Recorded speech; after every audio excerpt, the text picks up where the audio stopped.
Good evening, everyone. This is Mark Woodward with Marketwise Capital. We are reviewing the July 8th weekend report, where we'll go over a market, a world view, a risk index view, and take a peek at some of the sectors that we're particularly interested in this week. So let's first take a look at the market and where we are today. We are in a neutral quiet position and have been pretty much for the last quarter or so. We have a similar quality number of 0.77, which is strongly in a neutral position. The market has not made up its mind over the past couple of months, dancing between 260 and 280. However, we do see some bullish signs here as of late. When we take a peek at the RL positioning, we are in a possible turnaround as it is about to cross over the RL30 with a strong day on Monday.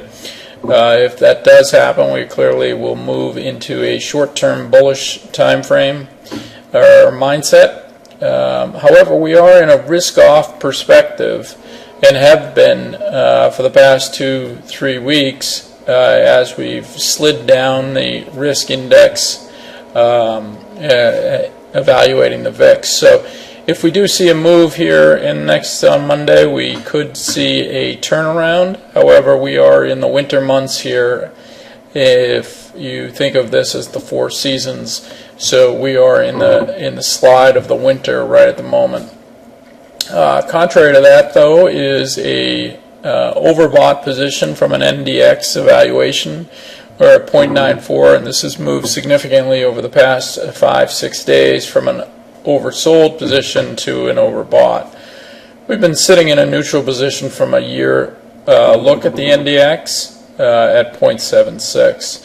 So from this perspective, we do like a possibility of returning to a bullish mindset. Lowever, with the geopolitical issues, we do have our radar up in regards to some of that. So if you look at from just the SPY perspective, and we look at this from a standard deviation away from its historical norm, we did see some variability here on 627s, 28, 29, which correlated with kind of the sell-off in the market. We have bounced off of that, and we're coming back up to its standard deviation of 0, or the norm, as well as the crossover, and a detailed look of the crossover between the RL10 and the RL30. So there's optimism for growth, and or a bullish tenor. However, we're cautiously monitoring as the markets these days have become quite volatile. As you see in the past 2 months, we see some big sell-offs and big buying opportunities compared to some of the time period last year. When you look at the risk index, this is something we looked at in the first slide. It's at 1.4, negative 1.4, so it is a risk-off position, but it is well within the realm of continuing to go down. We are not in an extreme position on either the positive or the negative side.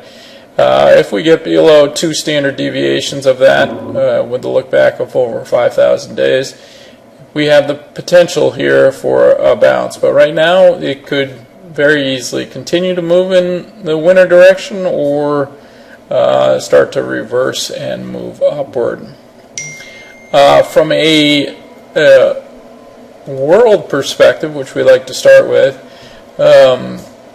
there are clear winners and losers here. The Qs and the SPYs, or more money is going into the U.S. than it is in the Asia, Europe, and Latin America.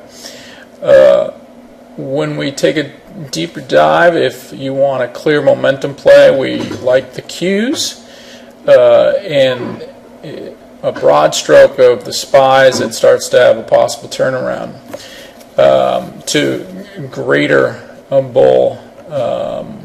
bullish run. However, if you're looking for a bottom filler, I would recommend Latin America and potentially Asia. If we look at these two in detail, You look at Latin America, and I think we are now fully overdone. It has been the worst for almost a month and a half of the top 7 indexes, and rightfully so. It has collapsed.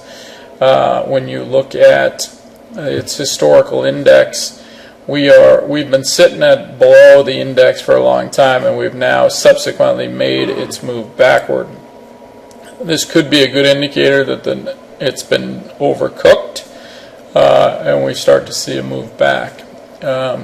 When you take a look at Asia, Asia still is beat up, but we are in the same position, and it typically has bounced, at least in the short term, of the 3 times that, or 4 times that it's been up here. Now, do we get only a $2 bounce, or do we get something more, is to be determined.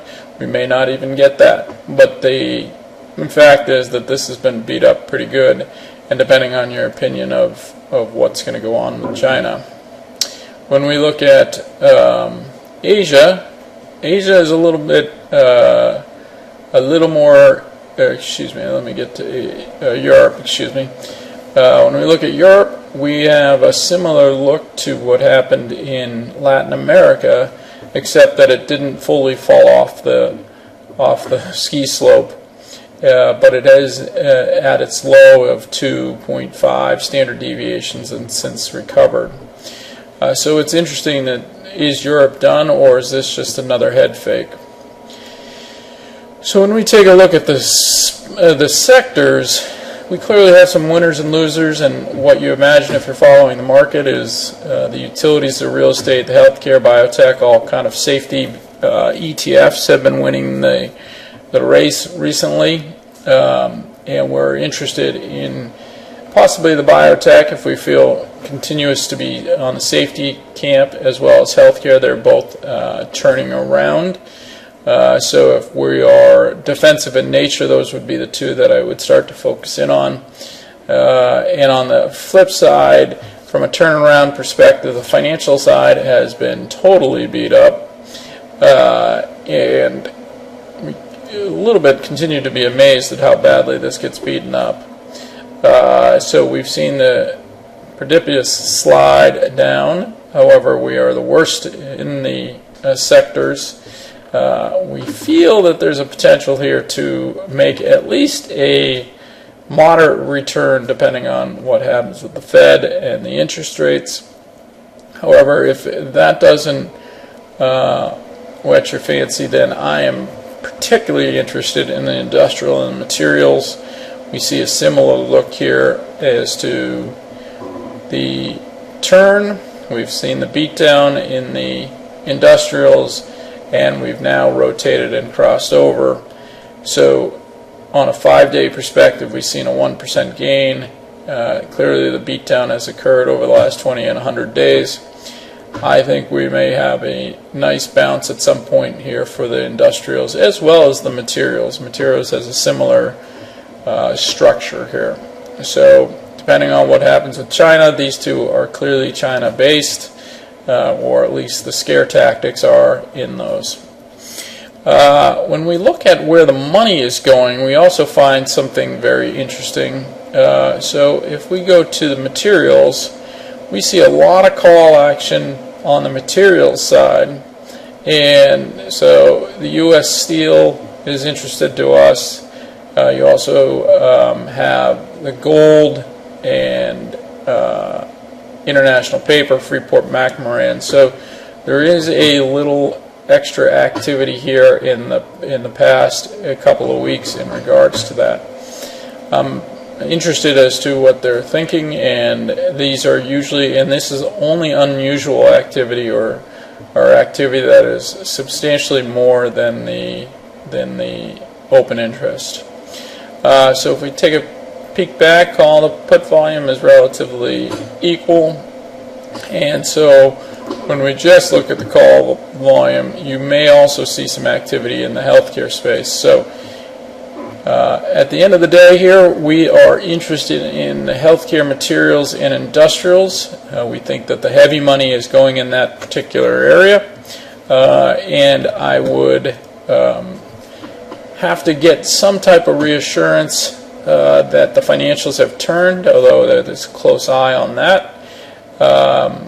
And we would look at specific stocks in those to either short or go long, depending on the market. So with that being said, if we chose to take a peek, just as an example, from the industrial standpoint, if we looked at American Airlines, the airlines are here. I'm not sure I would particularly go there.